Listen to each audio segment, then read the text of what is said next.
สบายดีท่านผู้ชมที่เคารพทุกท่านมื้อนี้ก็เป็นอีกมื้อหนึ่งที่เป็นมื้อสันวันดีนั่นก็คือวันออกพรรษาปวารณาของชาวพุทธเฮาซึ่งนับตั้งแต่อดีตจนถึงปัจจุบันปู่ย่าตายายหรือว่าบรรพบุรุษของเหล่านั้นก็ได้สืบต่อหรือว่าก็ได้สืบทอดฮีตของประเพณีอันดีงามนี้เรื่อยมาท่านผู้ชมจนมาฮอดเส้นลูกเส้นหลานคือเท่าทุกวันนี้และมื้อนี้ก็ยังบ่สำคัญเฉพาะแต่มื้อวันออกพรรษาปวารณาของชาวลาวเฮาเท่านั้นเว้ารวมเว้าเฉพาะสำหรับชาวพุทธท่านผู้ชมมื้อนี้ก็ยังเป็นอีกมื้อหนึ่งที่มีความหมายความสำคัญต่อครูบาอาจารย์และก็ลูกศิษย์ลูกหานั่นก็คือวันครูแห่งชาติของลาวเฮานั่นเองท่านผู้ชมเพราะฉะนั้นในวันที่7ตุลาของปีนี้จึงเป็นวันสำคัญทางพระพุทธศาสนาและวันสำคัญสำหรับคงเขตการศึกษานั่นก็คือวันครูนั่นเองท่านผู้ชมเพราะฉะนั้นบรรดาลูกศิษย์ลูกหาจงพร้อมเพียงกันระลึกถึงคุณงามความดีระลึกถึงบุญคุณของครูบาอาจารย์ที่ได้ชิดสอนได้ถ่ายทอดวิชาความรู้ต่างๆให้กับลูกศิษย์จนเขียนได้อ่านเป็นและก็สามารถประกอบอาชีพหาเลี้ยงตนเองได้คำโบราณเพิ่นยังได้เปรียบเปยและก็มักเว้าเสมอว่า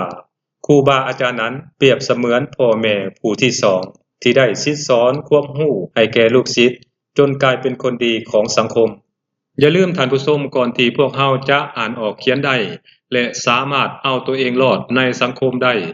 นั่นก็ล้วนแล้วแต่เกิดจากครูบาอาจารย์ให้การสั่งสอนทั้งนั้นการชิดสอนของครูบาอาจารย์นั้นบ่ได้หวังผลประโยชน์หยังจากลูกศิษย์ของตัวเองทั้งสิ้นความสุขที่แท้จริงของครูบาอาจารย์นั้นนั่นก็คือการที่ได้เห็นลูกศิษย์ของตนเองประสบความสำเร็จในหน้าที่การงานและประสบผลสำเร็จในหน้าที่ครอบครัวหรือว่าประสบผลสำเร็จในชีวิตเท่านี้ครูบาอาจารย์ก็มีความสุขแล้วท่านผู้ชม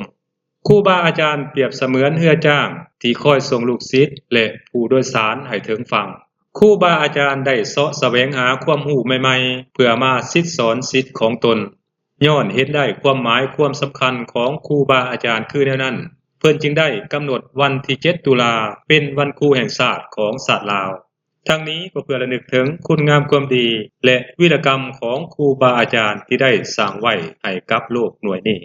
ขณะเดียวกันในยุคโลกาภิวัตน์ยุคแห่งข้อมูลข่าวสารยุคโลกให้พรมแดนนี้ขอเรียกร้องมายังครูบาอาจารย์จงพยายามตั้งหน้ายกระดับความรู้ความสามารถของตนเองฝึกฝนตนเองเพื่อให้เท่าทันกับสภาพการเปลี่ยนแปลงใหม่นี้ด้วยพวกท่านต้องได้สอบแสวงหาความรู้ที่จำเป็นใหม่ๆเพื่อมาถ่ายทอดและศิษย์สอนศิษย์ของตน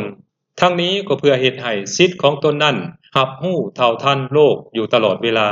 ในยุคโลกาภิวัตน์ยุคโลกให้พรมแดนยุคแห่งข้อมูลข่าวสารนี้ครูเองต้องได้ปรับตัว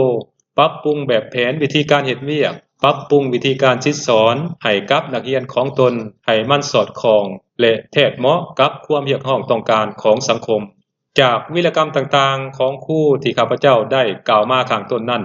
มันได้แสดงให้พวกเราเห็นถึงความหมายความสำคัญของครูบาอาจารย์ได้เป็นอย่างดีเพราะฉะนั้นเพิ่นจึงกำหนดวันที่7ตุลาเป็นวันครูแห่งชาติของปวงชนลาวทั้งชาตินั่นเอง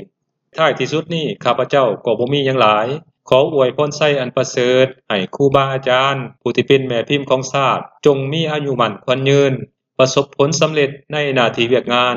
และประสบผลสำเร็จในหน้าที่ครอบครัวอยู่เป็นแม่พิมพ์ของชาติและถ่ายทอดวิชาความรู้ให้กับศิษย์ของตนเองตลอดไปสบายดี